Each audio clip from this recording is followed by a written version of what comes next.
Et c'est parti pour le petit book haul de l'été.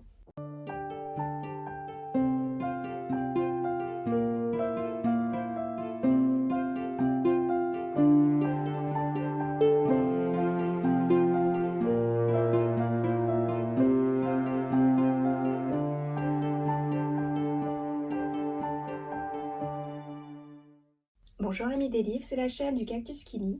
C'est l'été et donc l'occasion de faire un petit book haul. Et pour commencer, je vais vous parler de la trilogie des Poudres Mages, le tome 1, La promesse du sang de Brian McClellan.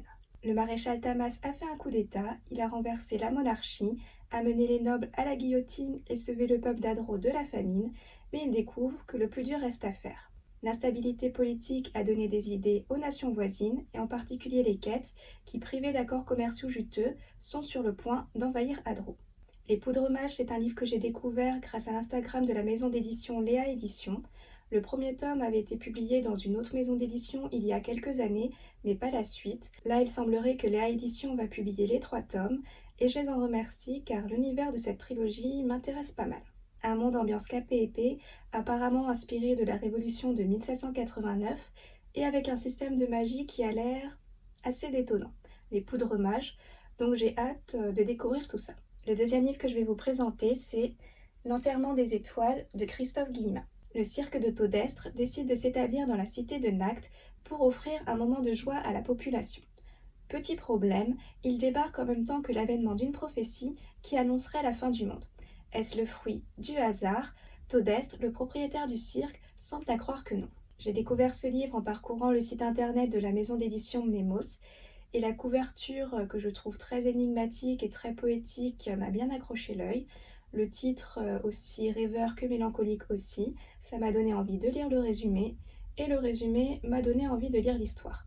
J'ai bien envie de savoir comment le cirque va être relié à cette prophétie de fin des temps. Le troisième livre que j'ai acheté, c'est Le phare au corbeau de Rosen Iliano, une auteure que j'ai découvert grâce à quelqu'un qui m'a montré son Instagram, et j'ai beaucoup aimé ses graphismes et ses contenus. J'ai vu aussi qu'elle avait pas mal publié en auto-édition, mais c'est en parcourant les nouvelles sorties du printemps que j'ai vu que cette histoire était parue chez Gallimard au format de poche, donc je me suis dit, bah tiens, pourquoi pas essayer.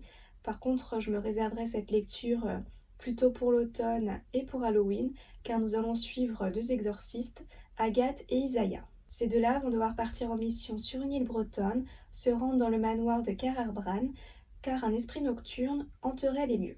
Mais sur place, les 2 exorcistes découvrent que la situation est plus délicate que prévu, une malédiction pèserait sur le domaine. Pour résoudre le problème, Agathe et Isaiah vont devoir faire face au mutisme des locaux, creuser le passé pour parvenir à en apprendre plus, et déterrer des secrets que certains voudraient bien garder cachés. Le quatrième livre que j'ai pris pour ce book haul, c'est L'expiation de Christelle Le Bailly, une auteure auto-éditée que j'ai découvert grâce à sa chaîne YouTube dédiée à l'écriture. Si vous êtes intéressé, je vous mettrai le lien en barre d'infos. Mais ça fait pas mal de temps maintenant que je suis ses vidéos sans pour autant m'être penchée sur la lecture de ses histoires. Donc je me suis dit, allez, on va enfin commencer. J'ai un peu hésité sur lequel de ces livres prendre en premier, puis finalement je me suis décidée pour celui-ci. J'avais envie de commencer par un one-shot, et puis de la façon dont elle en parle dans ses vidéos, ça a un peu l'air d'être son best-seller.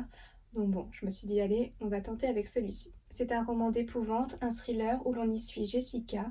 Après un accord avec sa mère, elle part vivre à Ashland, une petite ville minière de Pennsylvanie, chez une grand-mère qu'elle ne connaît pas. Entre la froideur de cette grand-mère et les regards inquisiteurs des habitants de cette petite ville où tout le monde se connaît, l'intégration de Jessica ne va pas être de tout repos. Encore plus quand elle rencontre Liam, un jeune garçon qui la met en garde contre cette ville étrange. Le cinquième livre que j'ai pris est d'une auteure dont j'ai déjà parlé sur ma chaîne, et c'est Les oubliés d'Ushtar d'Émilie Kerbalek. Ushtar, planète océan des confins, lorsque, après une guerre aussi brève qu'inégale, le gouvernement tombe aux mains du régime autoritaire et ultra-patriarcal d'Albar, Gullian n'a d'autre choix que de fuir avec les autres enfants. Objectif, sauver la gemme de vie, dépositaire de la mémoire de son peuple. Mais cette évacuation ne se déroule pas comme prévu. Dans les méandres d'une cité à moitié engloutie, la traque commence. Or rien n'arrête les nages d'âme, ces soldats programmés pour tuer. Rien, sauf peut-être l'arme-vie, mais celle-ci n'est-elle pas une simple légende? Après quitter les monts d'automne, j'avais bien envie de retrouver le style d'écriture d'Émilie Kerbalek, donc je suis allée voir ce qu'elle avait pu écrire d'autre et je suis tombée sur ce roman. Je ne suis plus sûre, mais je crois que c'est le premier roman qu'elle avait écrit. Rien qu'à sa couverture, on ressent le mélange de fantasy et de science-fiction que l'on avait aussi dans Quitter les monts d'automne.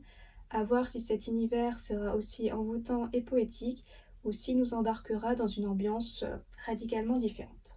Le 6e livre de ce book haul sera Le faiseur de rêves de Lenny Taylor.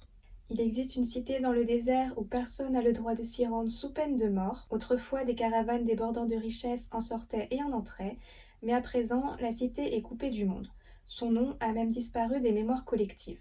Laszlo Lestrange est un jeune orphelin recueilli dans un monastère, et il est passionné par cette cité dont il a oublié le nom et que maintenant tout le monde appelle Désolation.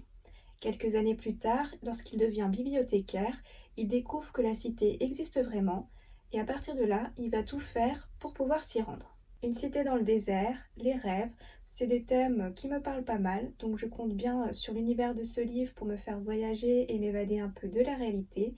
En tout cas, la première phrase de la 4e de couverture m'a beaucoup plu. C'est le rêve qui choisit le rêveur et non l'inverse.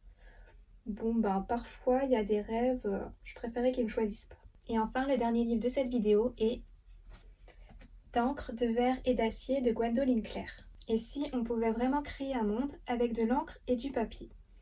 C'est le rêve de tout écrivain, non?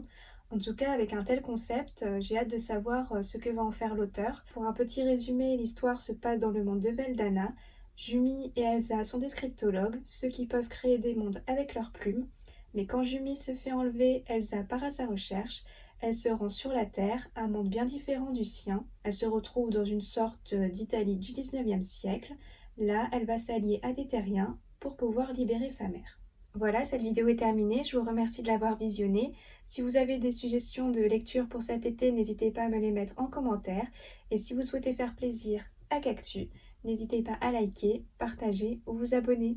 À bientôt et prenez soin de vous.